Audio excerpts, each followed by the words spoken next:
Bismillahirrahmanirrahim.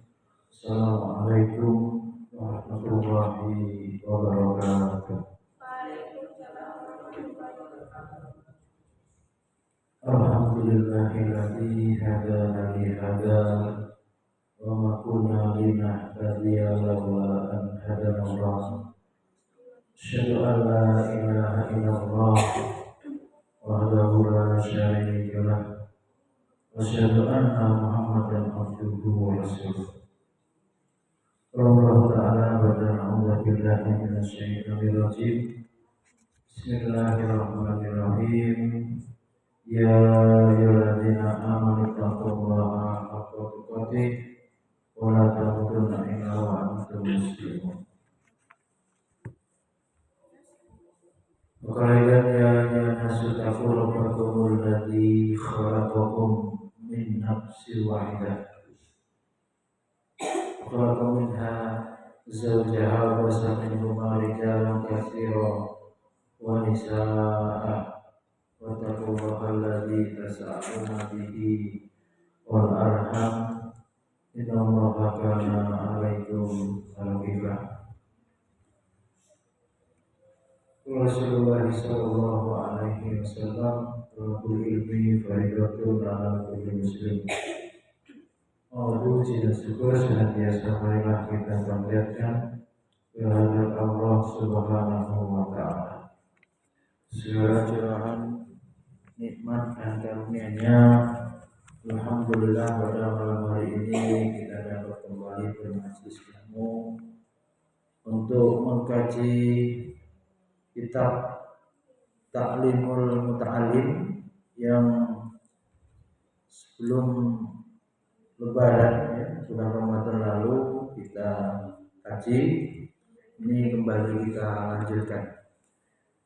Salawat dan salam senantiasa kita sanjung agungkan kepada uswah hasanah kita Nabi Muhammad sallallahu alaihi wasallam. Beliau bersahabat tabi'in, tabi'ut tabi'in dan kita semua umatnya yang istiqomah mengikuti jalan beliau ila yaumil qiyamah. Pada pertemuan yang lalu sampai pada pembahasan memuliakan guru ya, memuliakan guru. Masih ada catatannya? Menghormati dan memuliakan guru.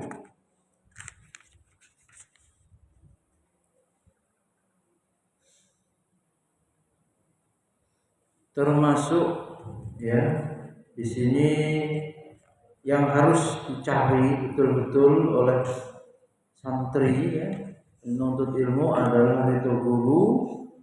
Beliau Syekh Zarnuji mengatakan wa min tawqiril muallimi an la yamshi amamahu. Di antara perbuatan menghormati guru adalah tidak melintas di hadapannya atau tidak melintas di hadapan guru. Guru duduk, guru berdiri, tidak lewat di depan wajah guru secara langsung di hadapannya. Wala yajlisa makanahu, dan tidak boleh duduk di tempat duduk guru. Karena tempat duduk santri, tempat duduk guru. Santri tidak boleh menduduki tempat duduknya sang guru. Tuh. Wala yabtadi al kalama indahu illa biidzni. Santri tidak ngomong atau tidak memulai berbicara kecuali sudah atas izinnya. Yang punya kuasa dalam majelis, apalagi pas taklim, pas pelajaran, itu adalah pembicara atau sang guru. Kalau antum mau berbicara tidak diizinkan atau tidak atas izinnya, tidak boleh. Catat tuh, kalau belum suruh bertanya jangan bertanya. Kalau disuruh nulis ya nulis, jangan menggambar. Sama itu. Ya. Tuh. Wala yuksirul kalama indahu, jangan banyak ngomong. Berisik ya di sebelahnya. Wala yas'ala syai'an inda malalatihi. Kemudian tidak menanyakan sesuatu yang bosenin. Maka kemudian wa yurayal waqta wala yaduqqal baba bal yasbiru hatta yakhrujal ustad. Hendaklah pula mengambil waktu yang tepat dan jangan pernah mengetuk pintu rumah guru kalau mau bertamu, dalam arti tunggu sabar sampai guru itu keluar, apalagi sudah janjian. Tunggu guru itu keluar, ya. Jadi nggak asal selonong boy, kecuali piket ya, piket. Kalau piket memang gitu.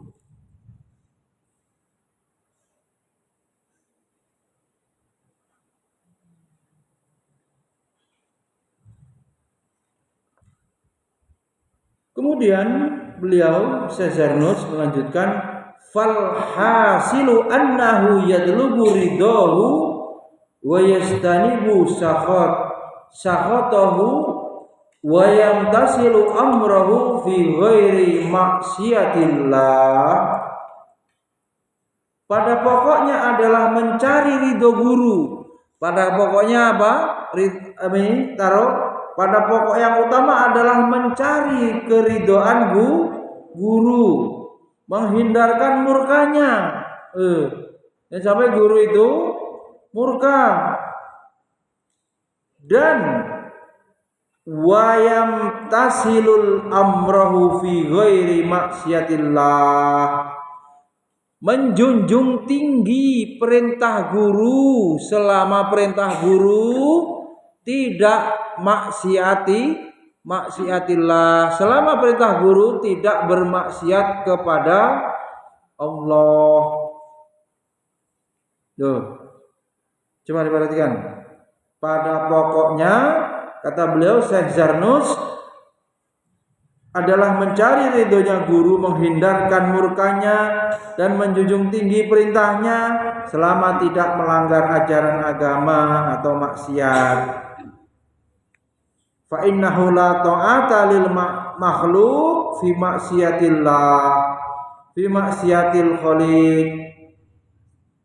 Karena sesungguhnya tidak ada ketaatan kepada manusia makhluk dalam rangka ketaatan itu mendurhakai Allah. Enggak ada. Menuruti perintah guru yang mendurhakai Allah itu pada dasarnya tidak ada.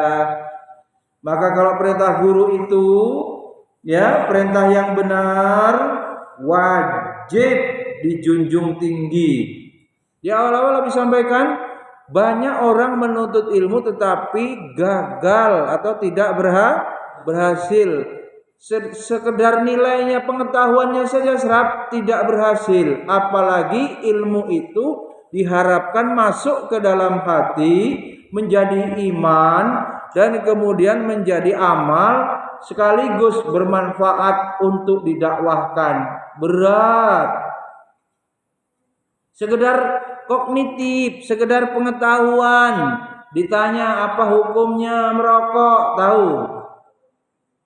Apa hukumnya mercon, nah, tahu. Itu hanya sebatas itu saja belum tentu.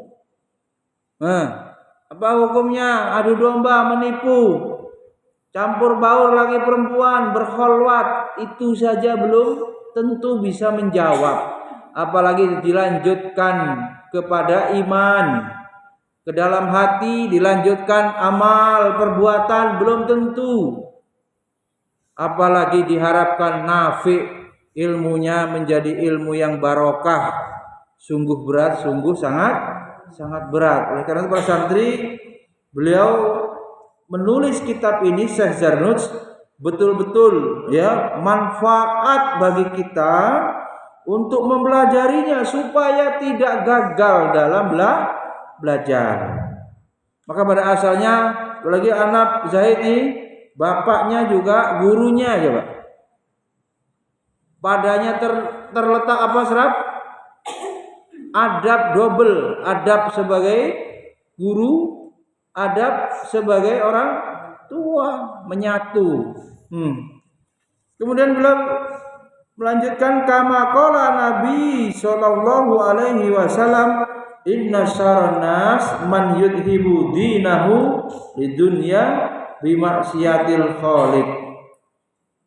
Sebagaimana sabda Nabi sallallahu alaihi wasallam, sungguh seburuk-buruk manusia ialah orang yang membuang agamanya demi dunianya dengan cara mendurhakai Allah. Naudzubillah summa naudzubillah.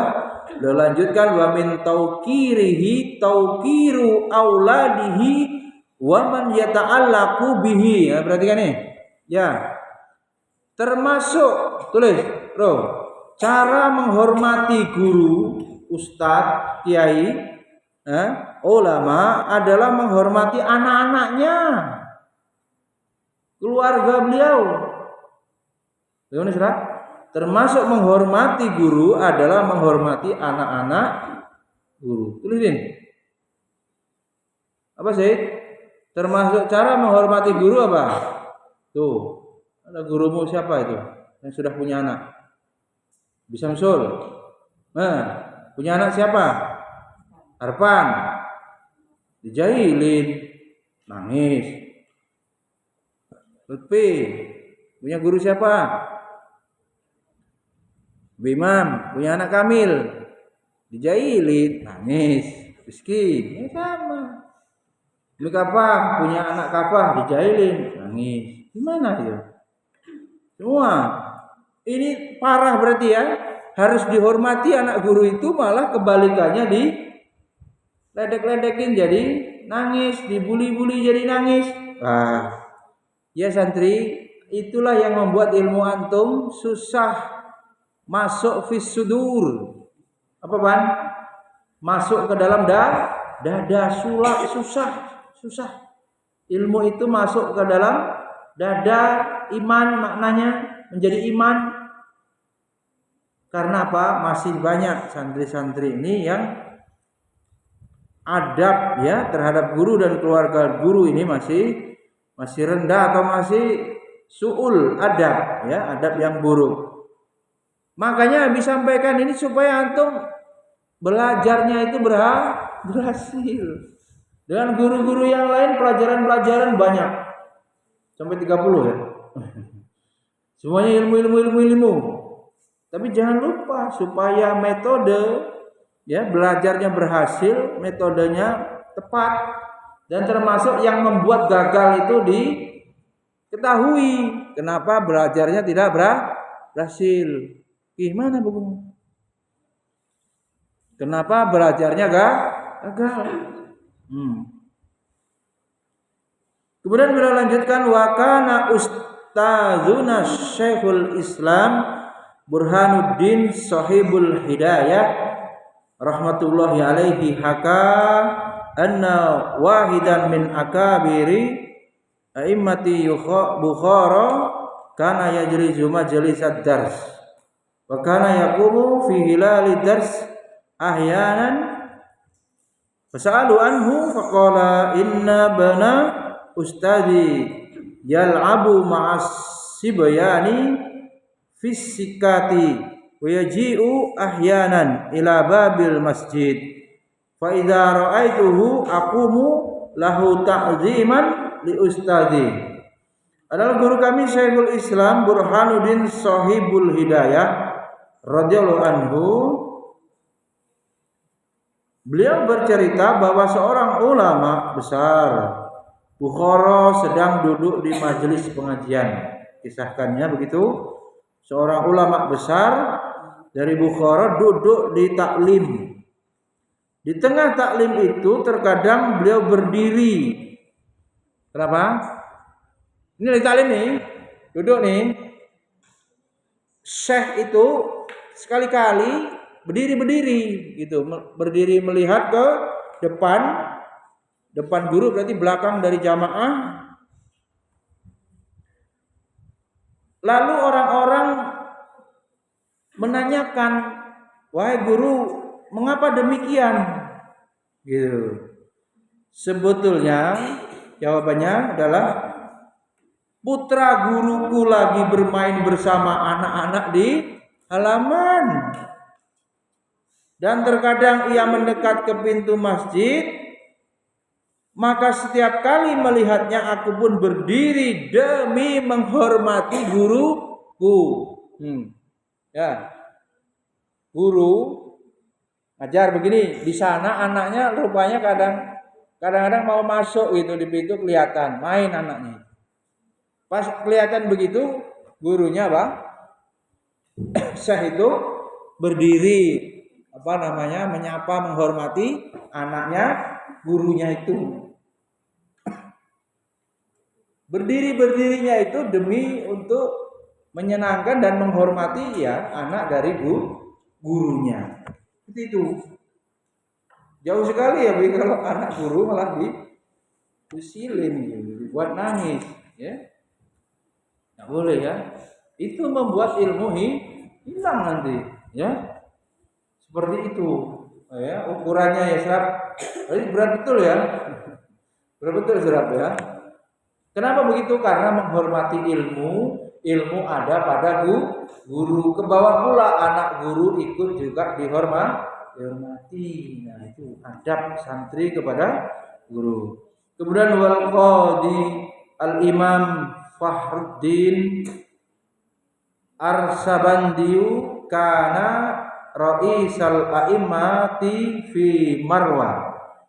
Wa kana sultan yahtarimuhu ghayatal ihtirami wa kana yaqul innama wajadtu hadzal mansiba bi khidmatil ustadi fa inni kuntu akhdumul ustad al-qadiyal imam Aba Yazid Dabusiya wa kuntu ahdumuhu wa adbahu ta'amahu salasina sanatan wala aqulu minhu syai'an.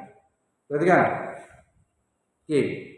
Qadi Imam Fakhruddin Al-Arsabandi, beliau jabatannya ketua ulama, ya, ketua para imam di Marwah yang sangat dihormati oleh raja atau sultan.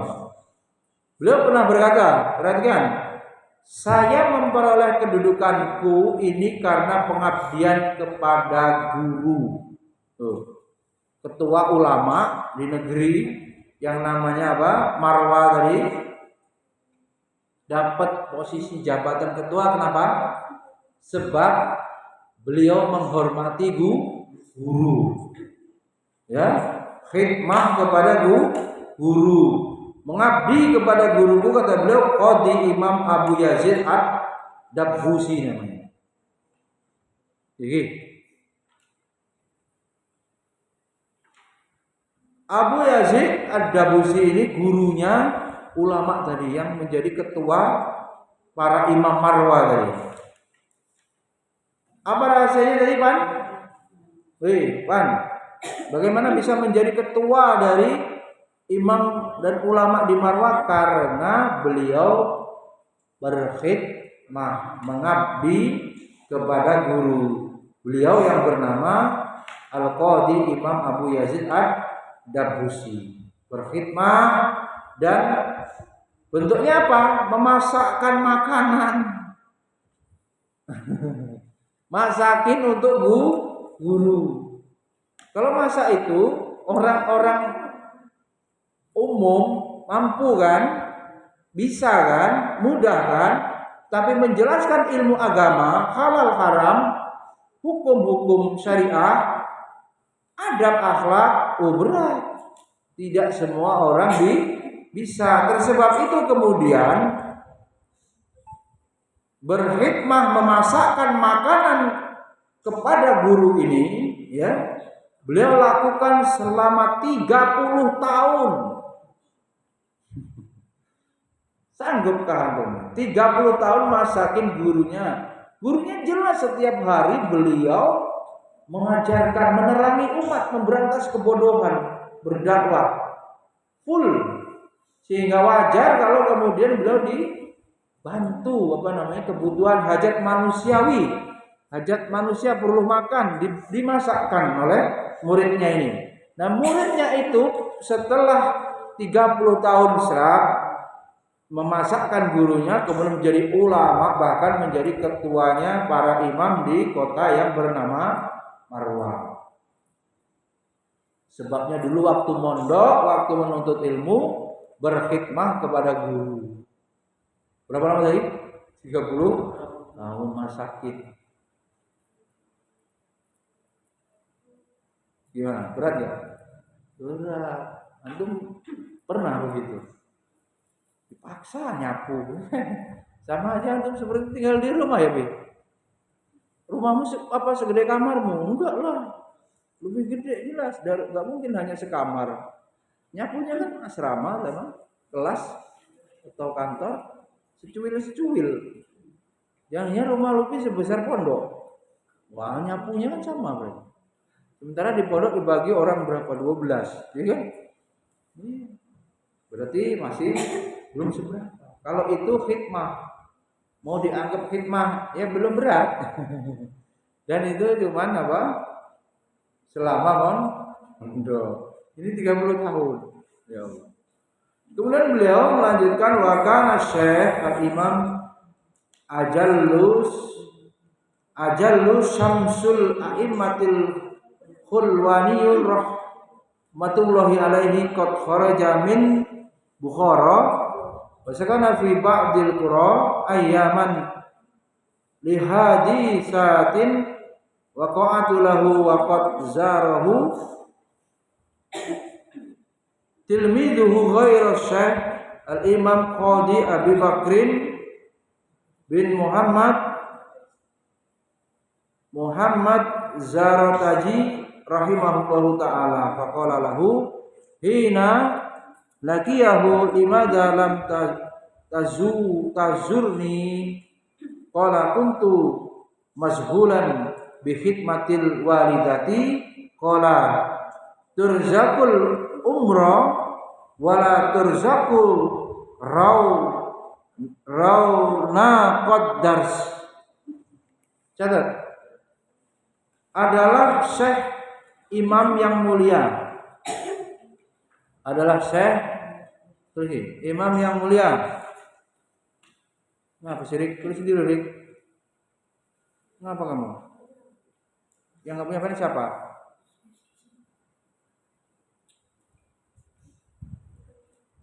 Tulis sini nggak niat loh. Ngurusin apa lo ini? Nggak ada pena. Urusan ribut terus. Terus mau ngapa belajar nggak nulis? Mau udah apa langsung?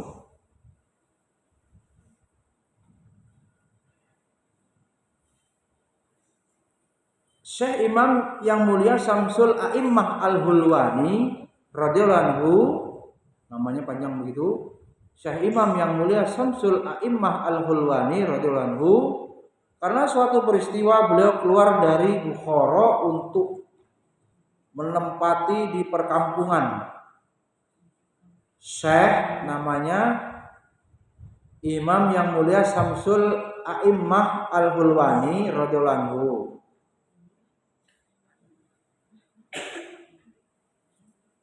Karena suatu peristiwa beliau keluar itu dari kampungnya, dari negerinya Bukhara untuk dari Bukhara ini kota, pindah ke kampung yang lebih terpencil selama 3 hari. Syekh Syamsul ini pergi ke pedesaan selama 3 hari atau selama beberapa hari. Banyak para murid yang mengunjungi beliau. Banyak para murid yang mengunjungi beliau, kecuali Syekh Imam Abu Bakar bin Muhammad Az-Zaranji. Banyak yang mengunjungi kecuali Syekh Imam Abu Bakar bin Muhammad Az-Zaranji. Nah, ketika keduanya bertemu maka Al-Hulwani bertanya, mengapa Anda tidak mengunjungi aku? Gitu, nanya begitu. Jawab Zaronji, maafkan, kami tengah merawat ibunda. Ya, sama-sama ulama ini. Kata Al-Hulwani, kemudian aku dianugerahi panjang umur, tapi tidak mendapatkan buah manisnya pelajaran. Dan akhir kejadiannya memang demikian. Sebagian besar hari-hari Az-Zarnuji habis di perkampungan sehingga kesulitan belajar lebih lanjut. Masih berlanjut itu.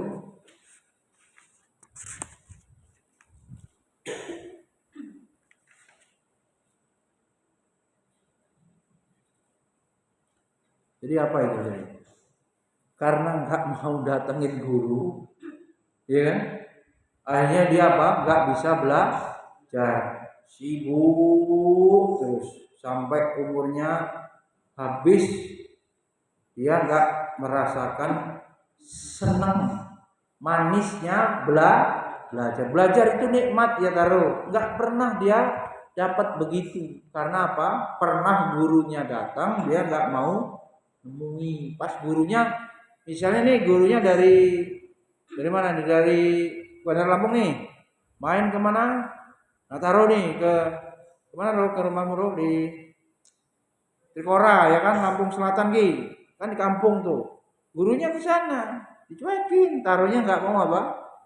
Nggak mau nemuin. Gurunya nggak ditemui. Ternyata akhirnya apa? Setelah itu tidak menemui guru itu, dia selanjutnya tidak pernah merasakan apa? Manisnya belajar. Jadi bagaimana itu? Kalau ada guru sampai kemana Pi? Gimana serap? Ini berat nih. Kalau sampai gurunya datang di daerahnya, ya kan? Apalagi malah ke rumahnya serap. Lebih berat lagi serap. Ya. Kalau sampai guru Ica ini datang ke rumah Rizky di Tangerang, meskipun kota, ya kan? Tapi belum tentu di kota ya, sama-sama kota ya. Nah, pas di sana kok, atau mungkin tidak di rumah Rizky tapi dekat, tapi tidak mau Rizky menemuinya. Nah ini boleh gitu. Jadi kalau dengar gurunya mungkin ada berkunjung ke rumah ziarah ke rumah saudaranya atau mau ada pengajian, mungkin datang. Nggak boleh apa namanya? Nggak pura-pura nggak tahu, nggak peduli. Pura-pura apa Rat? Nggak peduli, akhirnya apa? Kena hukuman itu. Nggak lagi merasa nikmat dalam belajar. Nah, kemudian beliau lanjutkan, faman ta'adza minhu ustad, perhatikan santri, yuhramu barokah ilmi wala yang tabi'u bi ilmi illa qalil. Ini. Barang siapa melukai hati gurunya, ngapa sih Rik? Ditarik sana tadi di meja loh, Din. Barang siapa melukai hati gurunya. Aduh, gimana ini? Ya taruh. Barang siapa melukai hati gurunya, maka tertutuplah keberkahan ilmunya. Keberkahan ilmunya tertutup sebab melukai guru, ya Allah. Dan hanya sedikit manfaat ilmu yang didapat atau yang dipetiknya. Jadi belajarnya itu manfaatnya cuma sedikit. Kalaupun dapat manfaat bahkan bisa jadi di sini tertutup. Kalau sudah jam 17.15 maksimal setengah 6 sudah, karena maghribnya maju. Bagaimana kalau enggak 17.15? Maghribnya jam 6 kurang 5 apa kurang 4. Malah enggak mau keluar dari kamar. Marahlah gurunya, habis waktu enggak selesai. Itu di antara contoh nyata tuh, barusan tadi itu. Gimana begitu itu? Antum tuh nggak usah ngurusin gurunya siapa, yang penting jadwalnya tahfiz sore. Itu nanti urusan pondok yang menugaskan kalau guru sakit, guru izin. Udah, yang penting antum sesuai jadwal. Jangan ngatur ngarang-ngarang sendiri. Jangan buat agenda sendiri. Paham ya? Paham sah? Berat kan? Membuat hati guru terluka, tertutup keberkahan ilmu.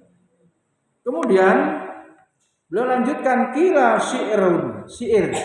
Ada syair. Innal muallima wat tabibu kilahuma. Tulis. Syair. Sesungguhnya guru dan dokter kedua-duanya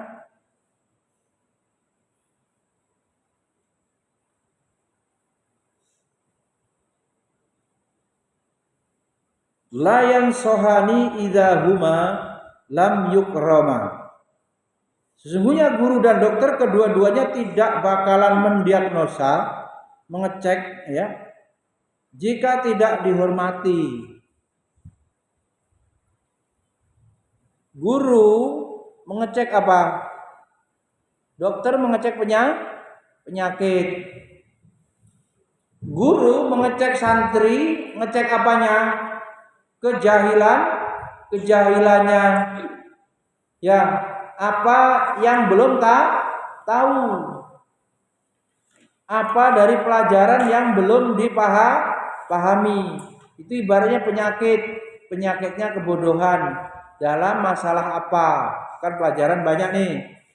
Tapi pelajaran banyak. Jadi guru itu mengecek, itu sama dengan dokter, ya kan? Tensi, diagnosa lidah, mata, suhu, kan begitu. Nah ternyata perhatikan, kalau dokter dan guru tidak dihormati, tidak dimuliakan, bagaimana itu? Tidak akan mendiagnosa. Antum teriak-teriak di rumah dokter mau berobat, nggak antum hormati, diusirnya sama satpam, diusirnya di rumah sakit itu oleh security. Antum di sekolahan belajar, teriak-teriak nggak karuan, tidak menghormati guru, diusirlah dari kelas, pergilah kau. Kenapa kau ribut di sini mengganggu yang lain? Nah begitu. Maka jika tidak dihormati, guru tidak akan mendiagnosa kebodohan santri, dokter juga tidak memeriksa penyakit santri atau pasien. Maka kemudian fasbir lidaika in jafauta tabibaha. Jika kau abaikan dokter, ya udah terima tuh penyakitmu. Wakina bijahlika in jafauta muallimah. Jika kau abaikan guru, terimalah bodohmu selama-lamanya. Bagaimana tadi? Ngabaikan dokter, terimalah penyakit itu tidak sembuh. Ngabaikan guru, selamat bodoh selama-lamanya. Tidak pernah berubah jadi pinter. Sebab apa? Melawan atau tidak menghormati guru. Hukiya annal khalifata Harun ar-Rasyid ba'asa ibnahu ila Asma'i liyu'allimahul ilma wal adab. Dikisahkan, mencatat baik-baik, Khalifah Harun ar-Rasyid mengirimkan anaknya kepada Al-Asma. Al-Asma ini ulama, ya, ahli sastra. Siapa tadi? Khalifahnya namanya Harun al-Rasyid. Apa yang beliau lakukan? Mengirimkan, beliau punya anak-anaknya disuruh kemana? Pergi belajar menemui ulama yang namanya Al-Asma'i. Untuk apa? Kemudian untuk belajar ilmu wal adab, liyu'allimahul ilma wal adab. Kirim oleh bapaknya yang raja itu supaya belajar ilmu dan adab. Kemudian farahu yauman yatawaddau wa yaghsilu rijlahu wa ibnul khalifati yasubbul ma'a ala rijlihi. Kemudian pada suatu hari khalifah siapa tadi? Harun al-Rasyid melihat guru dari anaknya yang ulama bernama Al-Asma'i sedang berwudu dan membasuh sendiri kakinya. Sedang si putra khalifah menuangkan airnya saja. Maka kemudian khalifah menegur hal itu dan katanya, "Anakku, saya kirim kemari agar Tuan mengajar dan mendidiknya. Mengapa tidak Tuan perintahkan agar satu tangannya menuang air dan satu tangannya lagi membasuh kakimu?" Gimana ini? Bapaknya raja, Khalifah Harun al-Rasyid, disuruh belajar kepada ulama bernama Al-Asma'i. Nah, suatu ketika bapaknya berkunjung melihat ya anaknya ini ngapain? Menuangkan air untuk wudu ya Pak? Untuk wudu gurunya. Gurunya itu dibantu sama anaknya raja ini. Dituangkan air. Tangan ini kan dua nih, tangan dua, satu saja yang bekerja nuangkan air. Bapaknya itu melihat, kenapa anak saya itu tidak sekalian sambil menyiramkan air juga sambil membersihkan, menggosok-gosok kaki dengan tangan yang satu. Paham ya? Bapaknya malah nyuruh lengkap sekalian, jangan cuma nyiram. Gimana ya? Pan. Gurunya cuma nyuruh nyiram. Bapaknya tahu. Bapaknya bilang apa? Kenapa enggak sekalian tangan satunya menggosok, tangan satunya nyiram. Nyiram apa itu? Kaki guru. Ini bapak yang benar, walaupun bapaknya apa? Raja sang khalifah. Begitu ya. Ini baru ya adab ya santri kepada guru dan didukung dengan oleh orang tuanya, sekalipun orang tuanya adalah raja, nggak masalah ya. Memuliakan guru itu sampai seperti itu. Begitu kalau belajarnya mau apa? Berhasil, ilmunya mau barokah, berhikmah. Bagaimana? Yang sudah dihafal dulu, al ilmu bit ta'alum wal barokah bil hikmah. Apa din? Ilmu didapat dengan belajar dan barokah didapat dengan hikmah. Hikmah itu apa? Melayani. Di dalamnya pasti menghormati. Bahkan tadi dicontohkan untuk apa?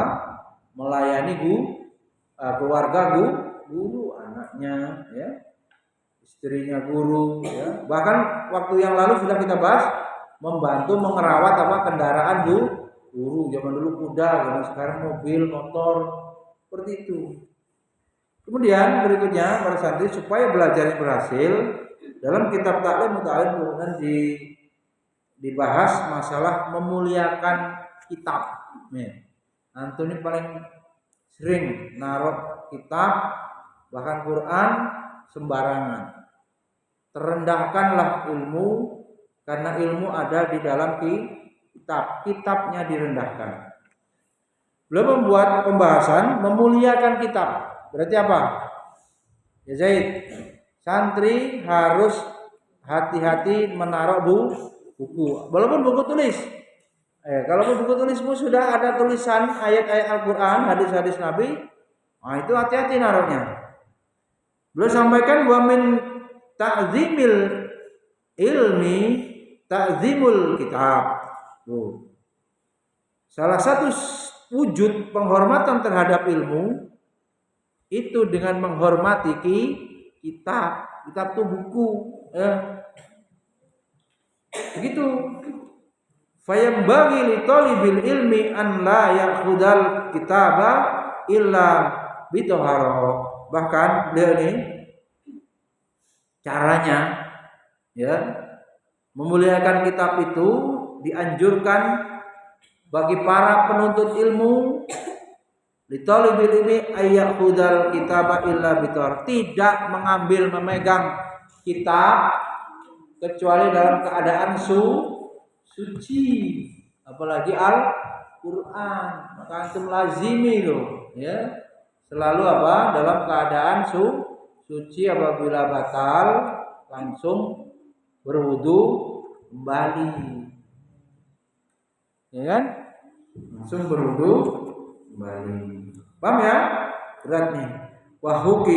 Wahukiya anis Syekh Samsil A'immatil Khulwani rahimahullahu ta'ala annahu qol innama niltu hadzal ilma bin na'zimi fa inni ma akhadtul kahida ila bitoharah.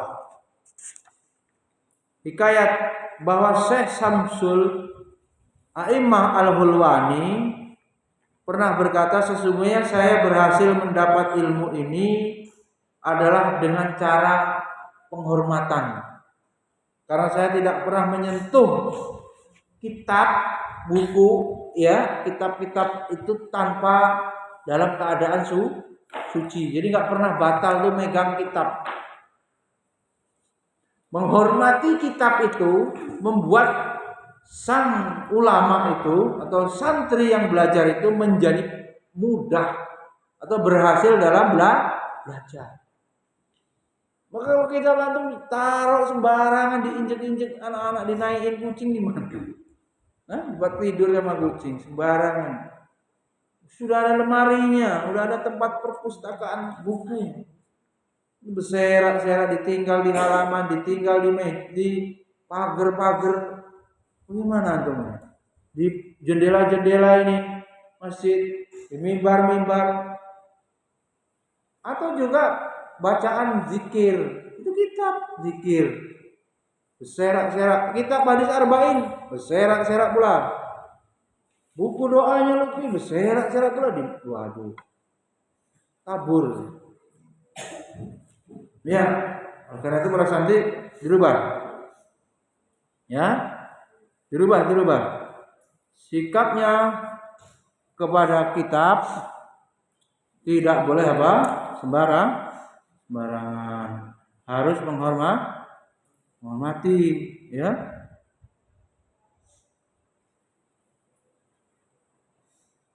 Baik. Azannya jam berapa ini? Mulai sekarang dirubah, ya. Penghormatan kepada guru diperbaiki, naruh kitab juga jangan sembarangan di lemari yang sudah ditetapkan.